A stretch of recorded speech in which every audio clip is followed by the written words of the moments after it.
Hello दोस्तों, कैसे हैं आप लोग। आशा करता हूँ आप लोग बढ़िया होंगे और अपनी पढ़ाई कर रहे होंगे। पिछले क्लास में हम लोग ने देखा था कि अक्षांश अक्षांश रेखा, देशांतर और देशांतर रेखाएं क्या होती हैं।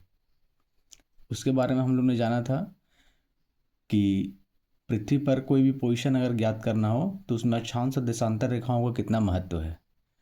अगर मुझे पृथ्वी पे किसी भी भाग पे एक पिन पॉइंट एक्यूरेसी से पोजीशन जानना हो तो हम लोग ने ये भी सीखा था कि किसी भी भाग का कोऑर्डिनेट्स कैसे निकाला जाता है। हम लोग ये भी जाने थे कि समय के निर्धारण में देशांतर रेखाओं का कितना बड़ा महत्व है। ठीक है, तो उन सारी चीज़ों को सीखने के बाद आज हम लोग पढ़ेंगे कि पृथ्वी की उत्पत्ति एवं उसका विकास कैसे हुआ। जैसा कि पृथ्वी आज हम लोग देख रहे हैं कि जिसके ऊपरी परत पे मिट्टी है, बहुत ही सुंदर सुंदर वनस्पतियाँ पाई जाती हैं, जीव जंतु पाए जाते हैं। यहाँ का उच्चावच अलग अलग है, कहीं पठार है, कहीं पर्वत है, कहीं मैदान है, नदियाँ हैं। लेकिन आज जैसे हम पृथ्वी का रूप देखते हैं, पहले पृथ्वी का रूप ऐसा नहीं था, है ना। पृथ्वी का जो इवोल्यूशन हुआ है वो धीरे धीरे हुआ है और धीरे धीरे इवोल्यूट होके पृथ्वी जो है आज जिस फॉर्म में दिख रही है वैसी है। तो हम लोग जानेंगे कि पृथ्वी का विकास आखिर हुआ कैसे, है ना। तो इसके हम लोग पीछे, बहुत पीछे जाएंगे तो हम लोग को पता चलेगा कि सबसे पहले पृथ्वी कैसी थी और इसके जैसे जो अन्य ग्रह हैं जैसे बुध, शुक्र, मंगल, बृहस्पति, शनि, अरुण एवं वरुण, इन ग्रहों का भी विकास कैसे हुआ। तो इस कड़ी में हम लोग सबसे पहले यह जानेंगे कि एक ऐसा क्षण भी हुआ करता था जिस समय पृथ्वी और इसके जैसे किसी भी तरह के प्लैनेट या फिर ग्रह, क्षुद्र ग्रह, उपग्रह, ये सब नहीं थे। इनके बनने का प्रोसेस क्या था वो हम लोग आज सीखेंगे। तो पृथ्वी के बनने के प्रोसेस या फिर इनके से ग्रहों के बनने के प्रोसेस के पीछे जो भी कारण रहे होंगे, इसको लेकर पुराने ज़माने में या फिर हमारे आगे की जो पीढ़ी थी उन्होंने बहुत सारी परिकल्पनाएं दी, हाइपोथेसिस दी, है ना। उस दृष्टि में सबसे पहले एक दार्शनिक हुआ करते थे, जर्मन दार्शनिक, जिनका नाम था इमैनुअल कांट। उनका नाम था इमैनुअल कांट। और ये कौन थे? जर्मन दार्शनिक थे, जर्मन फिलोसोफर थे। इन्होंने 1755 ईस्वी में एक किताब लिखी, है ना। और इनकी किताब का नाम था universal natural history and theory of the haven. ये एक इन्होंने किताब लिखी और इन्होंने सबसे पहले यह परिकल्पना करी कि पृथ्वी या फिर इनके से ग्रहों का विकास कैसे हुआ। तो पहले की जितनी भी परिकल्पनाएं थी, जितने भी हाइपोथेसिस थे, उनमें एक कॉमन कॉन्सेप्ट था। वो कॉमन कॉन्सेप्ट क्या है कि उन लोगों का मानना था कि जो हमारी सूर्य है, जो हमारा सूर्य है, वो ब्रह्मांड के केंद्र में स्थित है ना। और ये जो हमारा सौर मंडल है उनका विकास उनके इर्द गिर्द ही हुआ है। तो उनका, इमैनुअल कांट का ये मानना था कि जितने भी ग्रह उपग्रह आज हम देखते हैं उनका निर्माण एक गैसीय बादल से हुआ है ना। गैसों का एक समूह जो एक बादल का फॉर्म लिया और उसी से आगे चलकर हमारी पृथ्वी या फिर इसके जैसे ग्रहों का निर्माण हुआ। अब क्या होता है इस दृष्टि में, इनके बाद एक और गणितज्ञ हुए। उन गणितज्ञ का क्या नाम था? लाप्लास।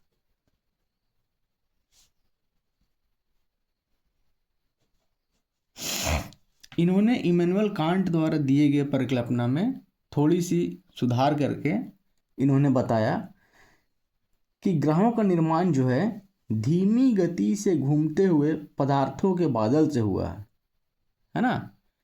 लैप्लास का क्या मानना था कि ग्रहों का निर्माण जो है धीमी गति से घूमते हुए जो पदार्थों का बादल है उससे हुआ है। अब इसके बाद और भी बहुत सारे वैज्ञानिक दार्शनिक हुए, उन्होंने अपना अलग अलग परिकल्पना किया। उसी दृष्टि में 1900 ईस्वी में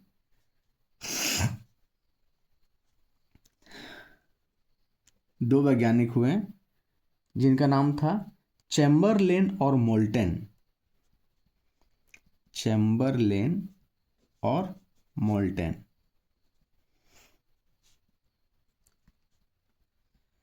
उन्होंने एक अलग हाइपोथेसिस दिया।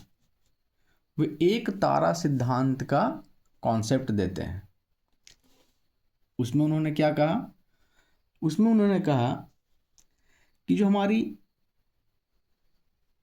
सौर मंडल के केंद्र में जो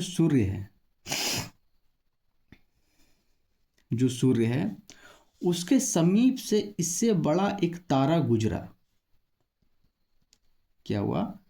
जो हमारा सूर्य है आज, तो बहुत पीछे अगर हम समय पर जाते हैं तो उस समय क्या होता है कि उसके बगल से एक बहुत बड़ा तारा इसके समीप से गुजरा, जिसके कारण सूर्य का एक भाग एक सिगार के फॉर्म में इससे बाहर निकला, है ना। जब ये बड़ा तारा सूर्य के समीप से गुजरा तो सूर्य का एक भाग, एक इसका सतही भाग एक सिगार के फॉर्म में सूर्य से बाहर निकला। और जब ये तारा बहुत दूर चला गया, है ना, जब यह तारा बहुत दूर चला गया तो यही जो सिगार वाला फॉर्म है वो सूर्य से बाहर निकलकर इसके चारों ओर घूमने लगता है ना। इसके चारों ओर क्या करता है? घूमने लगता है, घूर्णन करने लगता है। और इसी पदार्थ से ये जो चारों तरफ घूम रहा था, इसी से ग्रहों का निर्माण हुआ। जो आज जितने भी ग्रह हम देख रहे हैं उन सभी ग्रहों का निर्माण सूर्य के पदार्थ से हुआ है। ठीक है। तो चैम्बरलेन और मोल्टन का ये मानना था कि जो है आज के जो ग्रह और उपग्रह आज हम देख रहे हैं वो सूर्य का ही एक भाग है। ठीक है। और आगे क्या होता है? और सारे वैज्ञानिक आते हैं, उन्होंने अपनी अलग अलग परिकल्पनाएं दी। उसी दृष्टि में 1950 ईस्वी में रशियन वैज्ञानिक हुए जिनका नाम था ऑटो शिमिड।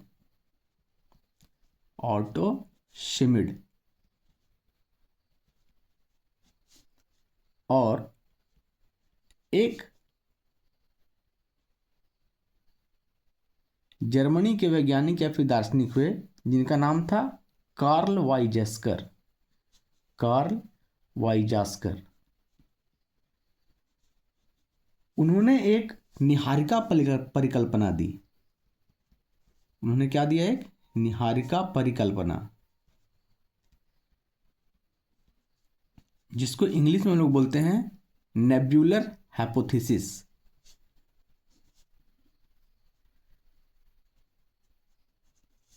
इस नेब्यूलर हाइपोथेसिस या फिर निहारिका परिकल्पना में ऑटो शिमिड और जर्मनी के जो कार्ल वाइजास्कर हैं उन्होंने कहा कि जितने भी ग्रह और उपग्रह का निर्माण हुआ है वो कैसे हुआ है? तो उनका मानना था कि सूर्य के चारों ओर, ये जो हमारा सूर्य है इसके चारों ओर एक हीलियम, हाइड्रोजन और अन्य पदार्थों का एक बादल का निर्माण हुआ, है ना। इनका मानना था कि सूर्य के चारों ओर जो है हाइड्रोजन, हीलियम और जो अन्य पदार्थों हैं उनका एक बादल का फॉर्मेशन हुआ डिस्क के रूप में, है ना।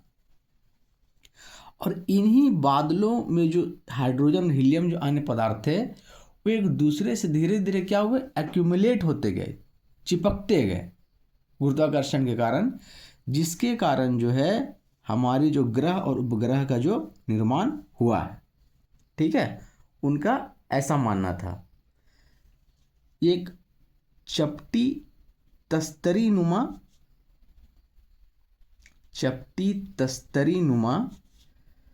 जो है बादल का कॉन्सेप्ट देते हैं, जिससे जो है आज का हमारा जितना भी ग्रह है या उपग्रह है उसका निर्माण इसी बादल के फॉर्मेशन से हुआ है, ठीक है। तो बहुत सारे वैज्ञानिक और दार्शनिक हुए जो अपने अपने मत के अनुसार ब्रह्मांड का विस्तार या फिर ब्रह्मांड का निर्माण कैसे हुआ, ग्रहों का निर्माण कैसे हुआ, उसके बारे में अपनी अपनी परिकल्पनाएं और हाइपोथेसिस देते हैं।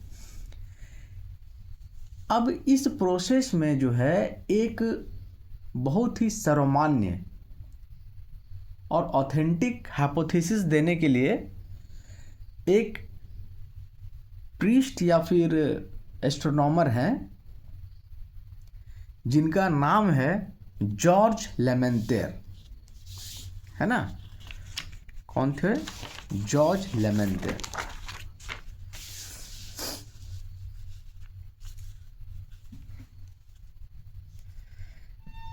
एक बेल्जियन प्रीस्ट और एस्ट्रोनॉमर थे। उनका नाम क्या था? जॉर्ज लेमेंतेर।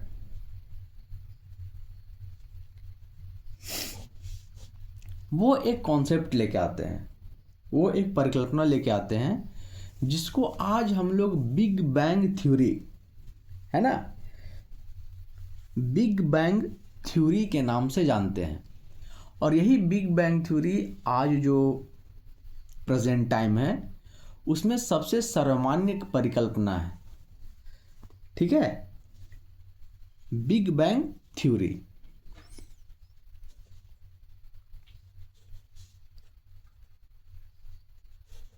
हमारे प्रतियोगिता परीक्षा में प्रश्न भी आता है कि बिग बैंग थ्योरी किसने दिया था?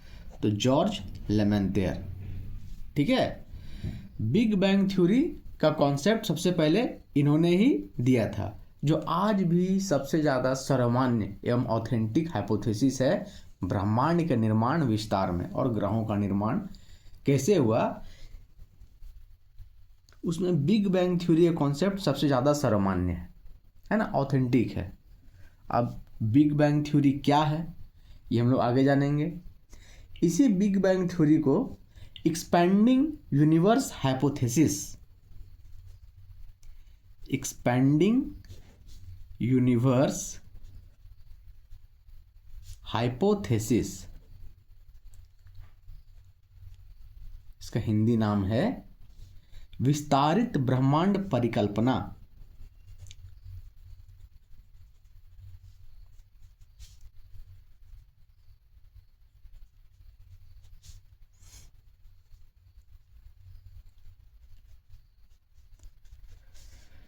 यही जो बिग बैंग थ्योरी है इसी को हम लोग एक्सपेंडिंग यूनिवर्स हाइपोथेसिस या फिर इसका हिंदी नाम विस्तारित ब्रह्मांड परिकल्पना कहते हैं।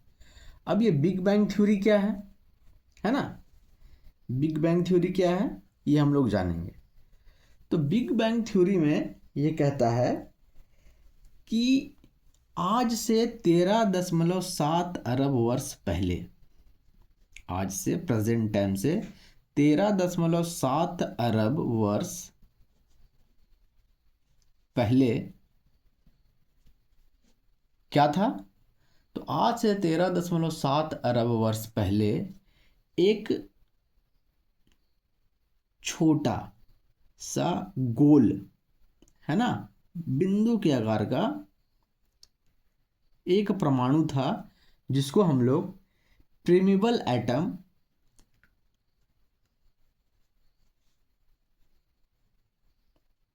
या इसका हिंदी नाम है एकाकी परमाणु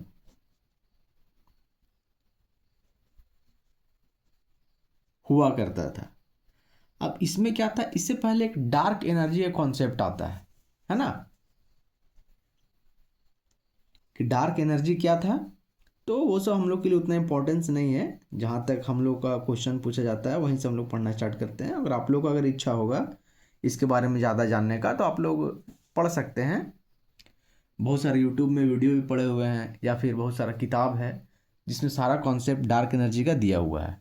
हम लोग के लिए उतना इम्पोर्टेंस नहीं, इसलिए हम लोग उसको थोड़ा किनारे रखते हैं। हम लोग यहाँ से स्टार्ट करते हैं, है ना। तो बिग बैंग थ्योरी क्या था कि उनका कहना था कि आज से 13.7 अरब वर्ष पहले क्या था, एक एकाकी परमाणु हुआ करता था, है ना, जिसका आकार बहुत ही छोटा, है ना, साइज क्या था, बहुत छोटा था। और क्या था, इसका आयतन, इसका जो आयतन था बहुत ही छोटा था, है ना। और इसका जो है घनत्व, इसका घनत्व अनंत था, और इसका जो ताप था वह भी अनंत था, है ना। तो ये क्या था, बहुत ही ज़्यादा डीस्टेबलाइज था। और सेकेंड के फ्रैक्शन में, मतलब फ्रैक्शन ऑफ सेकेंड जिसको बोलते हैं हम लोग, है ना, क्या होता है, फ्रैक्शन ऑफ सेकेंड में इसमें क्या होता है, विस्फोट हो जाता है ना। इस एकाकी परमाणु में क्या हो जाता है, विस्फोट हो जाता है। और जब ये विस्फोट होता है तो ये जो परमाणु है जिसका घनत्व अनंत और ताप अनंत था वो फैल जाता है, एक्सपैंड करता है, ठीक है। अगर हम लोग देखना चाहें तो यहाँ पे देख सकते हैं, है ना, कि ये जो हमारे एकाकी परमाणु है, एकाकी परमाणु, इसमें क्या होता है, विस्फोट होता है, ठीक है। इसमें होता है विस्फोट, ये विस्फोट हो गया। अब ये क्या होता है कि फैलता है, चलिए ये क्या हुआ, फैलने लगा। अब ये फैलता है तो इसी से जो है आज जितना भी आकाश गंगा है उसका निर्माण होता है। और ये धीरे धीरे क्या होता है, आगे बढ़ता है। तो जब ये आगे बढ़ता है तो ये और फैलता है, इसके आकाश गंगाओं का थोड़ा सा आकार बढ़ जाता है और इसके बीच का जो डिस्टेंस है वो भी बढ़ते जाता है ना। ये इसका कॉन्सेप्ट था कि एकाकी परमाणु में एक विस्फोट होता है जिसके कारण फ्रैक्शन ऑफ सेकेंड में बहुत बड़ा ब्रह्मांड का निर्माण होता है ना, बहुत बड़ा ब्रह्मांड का निर्माण होता है। और इसी से जितना भी आकाश गंगा है उसका निर्माण होता है और ये धीरे धीरे फैल रहा है। प्रेजेंट टाइम में हमारा यूनिवर्स फैल रहा है ना, वो एक्सपैंड कर रहा है, अभी भी एक्सपैंड कर रहा है। और ये जितना ज़्यादा दूर जो है, ये जो गैलेक्सीज है वो इस एरिया से जितना ज़्यादा दूर है उनका स्पीड उतना ही ज़्यादा है, ठीक है। ये फैल रहा है, ब्रह्मांड फैल रहा है, इसीलिए हम लोग बोलते हैं इसको विस्तारित ब्रह्मांड परिकल्पना, एक्सपेंडिंग यूनिवर्स हाइपोथेसिस, है ना, कि हमारा ब्रह्मांड क्या अभी फैल रहा है। अब देखिए आगे क्या होता है कि फ्रैक्शन ऑफ सेकेंड में क्या होता है, बहुत सारे आकाश गंगाओं का निर्माण होता है, ठीक है। और ये जो जब इस यहाँ पे ये विस्फोट हुआ है ना, ये विस्फोट है, इसके पहले 3 मिनट में ही, इसके पहले 3 मिनट के अंदर, पहले 3 मिनट के अंदर पहले परमाणु का निर्माण होता है ना, पहले परमाणु का निर्माण होता है। कैसे होता है, तो बिग बैंग जब हुआ उसके पहले 3 मिनट के अंदर ही ये सारी घटनाएं हो गई। क्या क्या, तो हमारा ये यूनिवर्स बहुत फैल के बड़ा हो गया, आकाशगंगा का निर्माण हो गया, ठीक है। और पहले परमाणु का निर्माण भी पहले 3 मिनट के अंदर ही हो जाता है। अब क्या होता है, हम लोग जानते हैं कि हमारा जो सौर मंडल है वो किस आकाशगंगा का एक पार्ट है, तो दुग्ध मेखला, मिल्की वे, मिल्की वे आकाशगंगा का पार्ट हमारा क्या है, ये सौर मंडल। ठीक है। तो अब क्या होता है कि इन 4 या फिर 3 लाख वर्ष के दौरान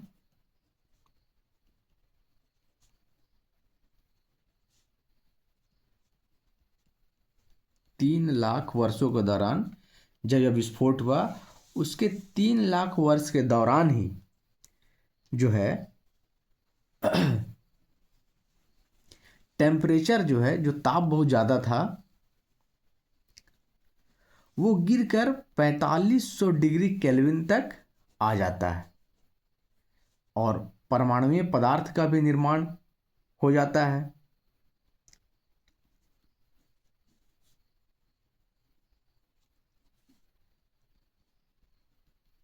हम लोग यहाँ पे देखे थे कि पहले परमाणु का निर्माण पहले 3 मिनट के अंदर ही हो गया था। परमाणुीय पदार्थ का निर्माण होता है और जो हमारा ब्रह्मांड है, जो हमारा ब्रह्मांड है वो पारदर्शी हो जाता है। इसी कारण आज हम लोग जब पृथ्वी से ऊपर देखते हैं तो हम लोग को तारा या फिर अन्य ग्रह दिखाई पड़ते हैं। क्यों दिखाई पड़ते हैं? क्योंकि हमारा ब्रह्मांड क्या है, पारदर्शी है, हम आराम से इसके अंदर देख सकते हैं, है ना। तो अब इसी महाविस्फोटक सिद्धांत से आगे जब हम बढ़ते हैं और इन सारे जितने भी गैलेक्सीज हैं उनको छोड़ देते हैं और हम अपने गैलेक्सी में आ जाते हैं, मिल्की वे में। उसी के अंदर हमारा सौर मंडल है, जो हमारा सूर्य है, उसके चारों ओर बहुत सारे ग्रह हैं, उपग्रह हैं। उनमें से एक ग्रह हमारा पृथ्वी है। तो हम लोग सारा चीज को दरकिनार करके अपना फोकस किस में करते हैं, पृथ्वी पे करते हैं, है ना। पृथ्वी पे क्यों करेंगे? क्योंकि हम लोग को पृथ्वी के उत्पत्ति एवं विकास के बारे में ही आगे पढ़ना है। पढ़ने को बहुत सारी चीजें हैं, लेकिन हम लोग अपनी पढ़ाई को थोड़ा फोकस करते हैं क्योंकि हम लोग प्रतियोगिता परीक्षा की तैयारी कर रहे हैं और हम लोग को वही चीज़ पढ़ने की आवश्यकता है जो हमारे परीक्षा में पूछा जाता है। आप लोग जानते हैं कि पढ़ने के लिए दुनिया में बहुत सारी चीज़ें हैं। आप अगर अपना नॉलेज बढ़ाना चाहते हैं, अपना कॉन्सेप्ट को ब्रॉड करना चाहते हैं, तो आप बहुत सारी किताबें पढ़ सकते हैं। लेकिन हम लोग अपना जो है ध्यान यहाँ पे प्रतियोगिता परीक्षा में फोकस करते हैं। ठीक है, चलिए, यही हमारा है बिग बैंग थ्योरी, इसमें कुछ ज़्यादा है नहीं। अब क्या होता है, बिग बैंग थ्योरी को और बल कैसे मिलता है, इसकी ऑथेंटिसिटी और कैसे बढ़ जाती है? तो एक वैज्ञानिक थे एडविन हब्बल, है ना, क्या नाम था उसका, एडविन हब्बल।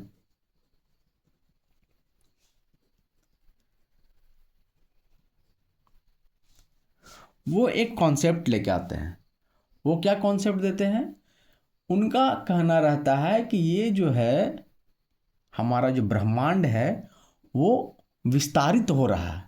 ठीक है, एडविन हब्बल क्या कहते हैं, ये प्रमाण ला कर देते हैं दुनिया को कि हमारा जो है ब्रह्मांड, हमारा जो ब्रह्मांड है उसका विस्तार हो रहा है ना।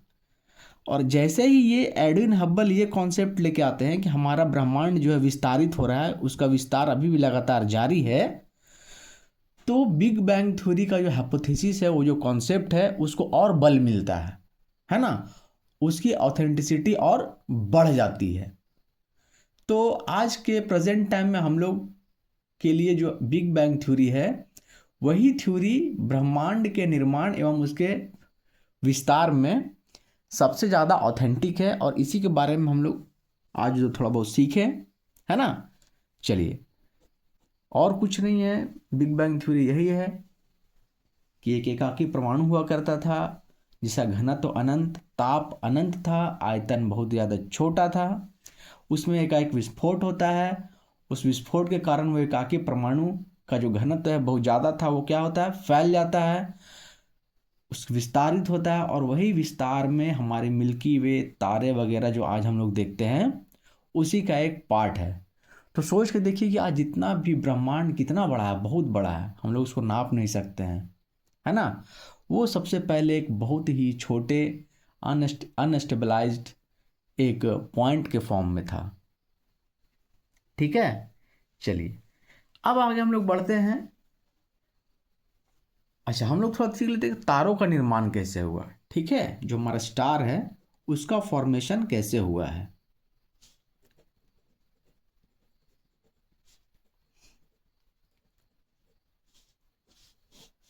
तारों का निर्माण,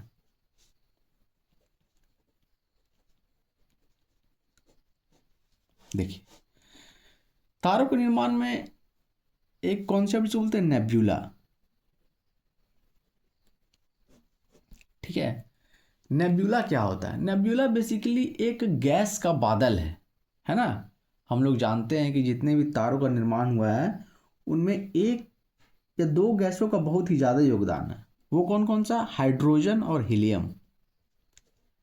हाइड्रोजन और हीलियम, है ना। तो क्या होता है, सबसे पहले एक बादल, हाइड्रोजन गैस का एक बादल बनता है ना। जितने भी हाइड्रोजन गैस है वो एक जगह एक्यूमुलेट होते हैं, इस तरह फॉर्मेशन हुआ। अब क्या होता है कि हाइड्रोजन एटम जो है कि इसके केंद्र की ओर एक्यूमुलेट होना स्टार्ट होते हैं, है ना। एक्यूमुलेट होना स्टार्ट होते हैं और इन हाइड्रोजन एटम्स के बीच में जो घर्षण बल होता है वो बढ़ जाता है, एक दूसरे से बहुत ज़्यादा सामने सामने आ जाते हैं। तो इसके कारण क्या होता है, इसका ताप में इंक्रीज होता है ना, इसका टेम्परेचर बढ़ते जाता है। और इसका टेम्परेचर जब बहुत ही ज़्यादा बढ़ जाता है, लगभग हम लोग बोल सकते हैं कि 13-14 मिलियन डिग्री सेल्सियस जब हो जाता है, तो वो हाइड्रोजन एटम फ्यूज होके हीलियम एटम बदल जाते हैं, है ना। जो हाइड्रोजन थे वो हीलियम में बदल जाते हैं। और यही जो है धीरे धीरे धीरे धीरे ये जो है हीलियम एटम और हाइड्रोजन एटम जब मिलते हैं और जब इनका फ्यूज होकर जो हीलियम एटम बन जाता है, हाइड्रोजन एटम, उससे ही हमारा जो है तारा का निर्माण प्रारंभ होता है ना। इसके क्रोड में जो है धीरे धीरे हाइड्रोजन एटम फ्यूज होकर हीलियम बन जाता है और इसी से हमारा तारा का निर्माण होता है ना। तारों का निर्माण बोला जाता है कि तारे का रंग जो है, जो स्टार है उसका जो कलर है, उससे हम लोग ये पता लगाते हैं कि तारा जो है अभी नया नया बना है या फिर बहुत ही पुराना है ना। जैसे लाल रंग का तारा हम लोग बोलते हैं कि पुराना है, ज़्यादा चमकदार होगा तो कहते हैं कि नया नया तारा बना है। ठीक है, तो और कुछ तारों का निर्माण में कुछ ज़्यादा है नहीं, यही नेब्यूला और कॉन्सेप्ट इसमें सबसे ज़्यादा माना जाता है। चलिए अब हम लोग सीखते हैं ग्रहों का निर्माण। जो हमारा प्लैनेट्स है वो प्लैनेट्स का फॉर्मेशन कैसे हुआ है।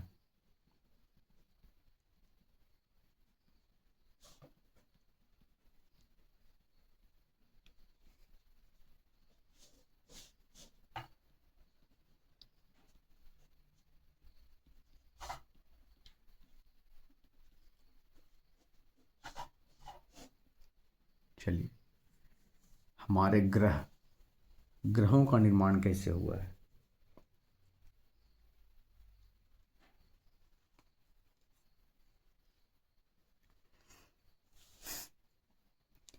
इसके पीछे भी लगभग लगभग कॉन्सेप्ट सेम ही है ना। इसमें भी क्या सेम है, तो इसमें भी यह गैस के बादल, नेब्यूला, है ना, इसी का कॉन्सेप्ट आता है। तो हमारे प्लैनेट्स का फॉर्मेशन कैसे हुआ, तो बोलता है गैसों का बादल जब बनता है, ये हमारा गैस का बादल है। और ये गैस का बादल कैसे बनता है, तो बहुत सारे गैसें, हाइड्रोजन, हीलियम वगैरह, धूलकण वगैरह जो हैं, ये एक डिस्क के फॉर्म में, एक बादल के फॉर्म में घूमते रहते हैं। और जब ये कण एक दूसरे से एक्यूमुलेट होना स्टार्ट होते हैं तो वो एक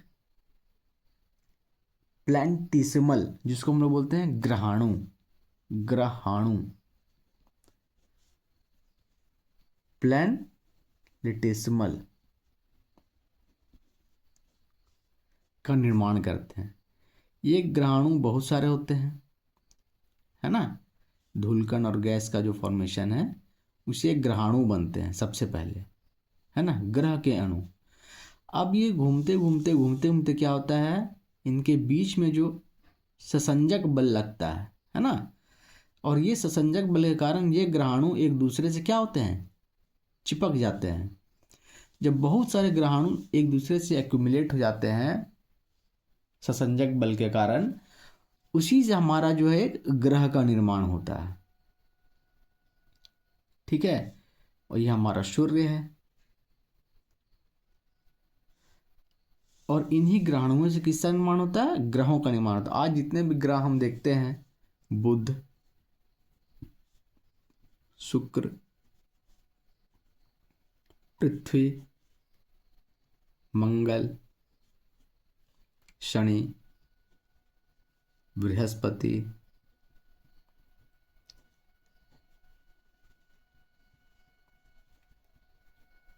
अरुण एवं वरुण, जो हमारे सौर मंडल के जितने भी ग्रह हैं, उपग्रह हैं, या फिर जितने भी धूमकेतु वगैरह हैं, उन सभी का निर्माण इसी बादल नुमा फॉर्मेशन से हुआ है।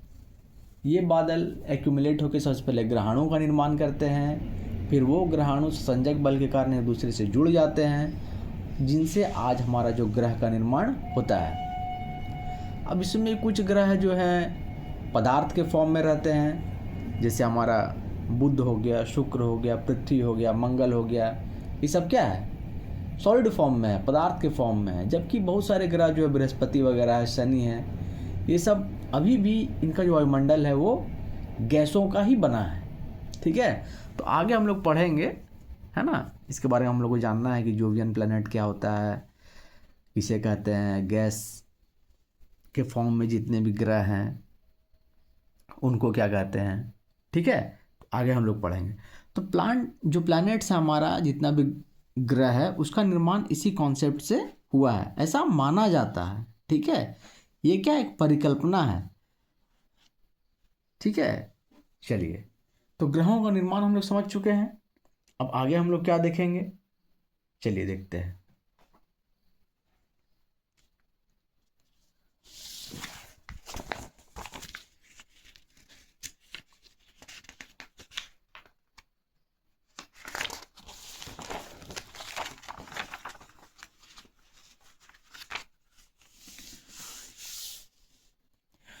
अब हमारे ग्रह हैं वो किसका भाग है, तो सौर मंडल का भाग है ना। तो हम लोग अब सौर मंडल के बारे में पढ़ते हैं।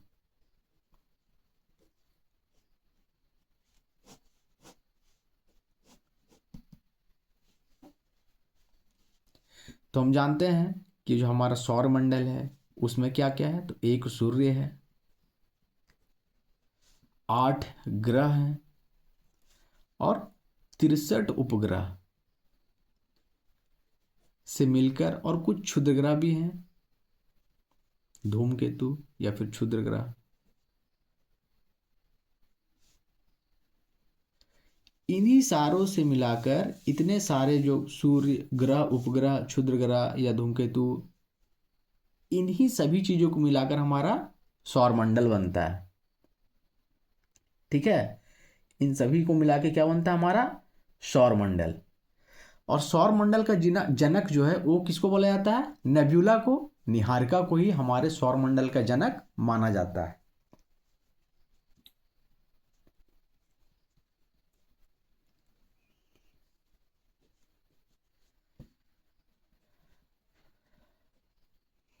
सौर मंडल का जनक किसको माना जाता है, तो निहारिका यानी नेब्यूला, जो हमारा बादल, गैसों का बादल था, उसी से हमारा सौर मंडल बना है, ग्रह बने हैं, उपग्रह बने हैं। तो हमारे सौर मंडल का जनक कौन हो गया, निहारिका, नेब्यूला। ठीक है, चलिए, तो आज से 4.6 अरब वर्ष पहले, आज से 4.6 अरब वर्ष पहले हमारे जितने भी ग्रह हैं उनका निर्माण होता है।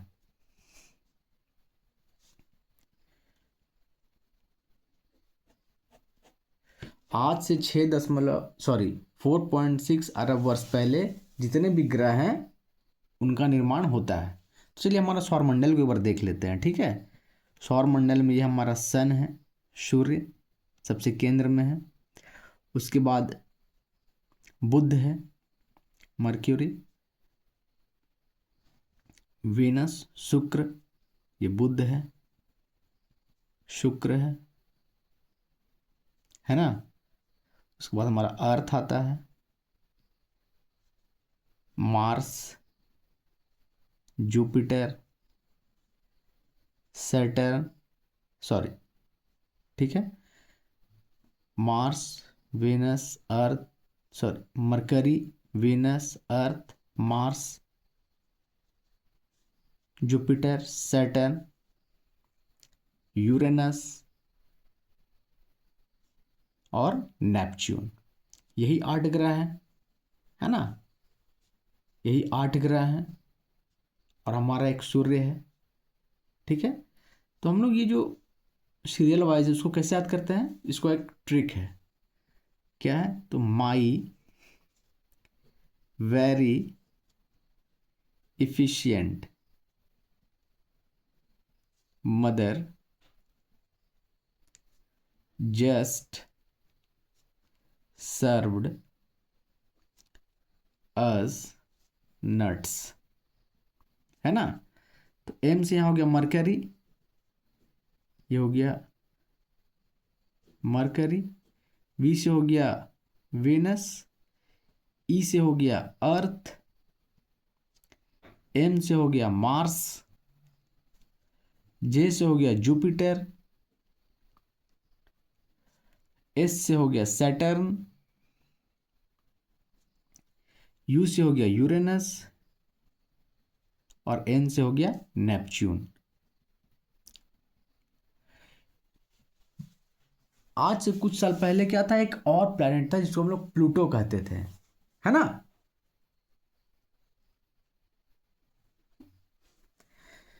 प्लूटो पहले क्या था, एक प्लैनेट था, लेकिन जब अंतर्राष्ट्रीय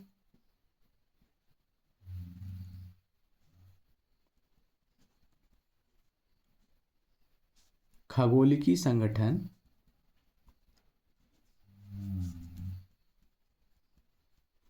का बैठक हुआ 2006 में, है ना, तो उसमें प्लूटो को जो है ग्रह की श्रेणी से हटाकर उसको बोला क्या गया, बौना ग्रह, है ना, ड्वार्फ प्लैनेट। उसको ड्वार्फ प्लैनेट की श्रेणी में रख दिया गया 2006 से। तो अभी जो है प्रेजेंट में हमारे कितने ग्रह हैं, तो 8 ग्रह और एक सूर्य है, ठीक है। उसमें भी जो 8 ग्रह उसको दो श्रेणियों में बांटा गया है। वो कौन कौन से हैं, तो एक है इनर प्लैनेट,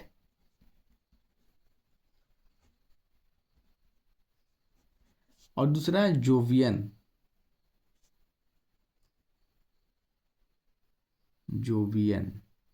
प्लैनेट, है ना। तो इनर प्लैनेट में कौन कौन आता है, तो ये जो हमारा सन है, और ये एक क्षुद्र ग्रह की पेटी है जो मार्स और जुपिटर यानी कि मंगल और बृहस्पति के बीच में एक क्षुद्र ग्रह का एक पेटी है, ठीक है। इसके चारों ओर जो है क्षुद्र ग्रह घूमते रहते हैं इस तरह से। तो इसके अंदर के जितने प्लैनेट हैं उसको बोलते हैं हम लोग इनर प्लैनेट, है ना। तो इनर प्लैनेट में हमारा कौन कौन सा ग्रह हो गया, तो बुध हो गया, शुक्र हो गया, पृथ्वी हो गई और हमारा मंगल ग्रह, है ना। इसको बोलते हैं हम लोग इनर प्लैनेट। क्यों, क्योंकि यह सूर्य और क्षुद्र ग्रह की पेटी जो है ना, उसके बीच पाए जाते हैं।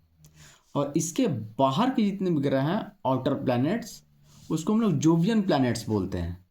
तो इसमें कौन कौन से हैं, तो बृहस्पति,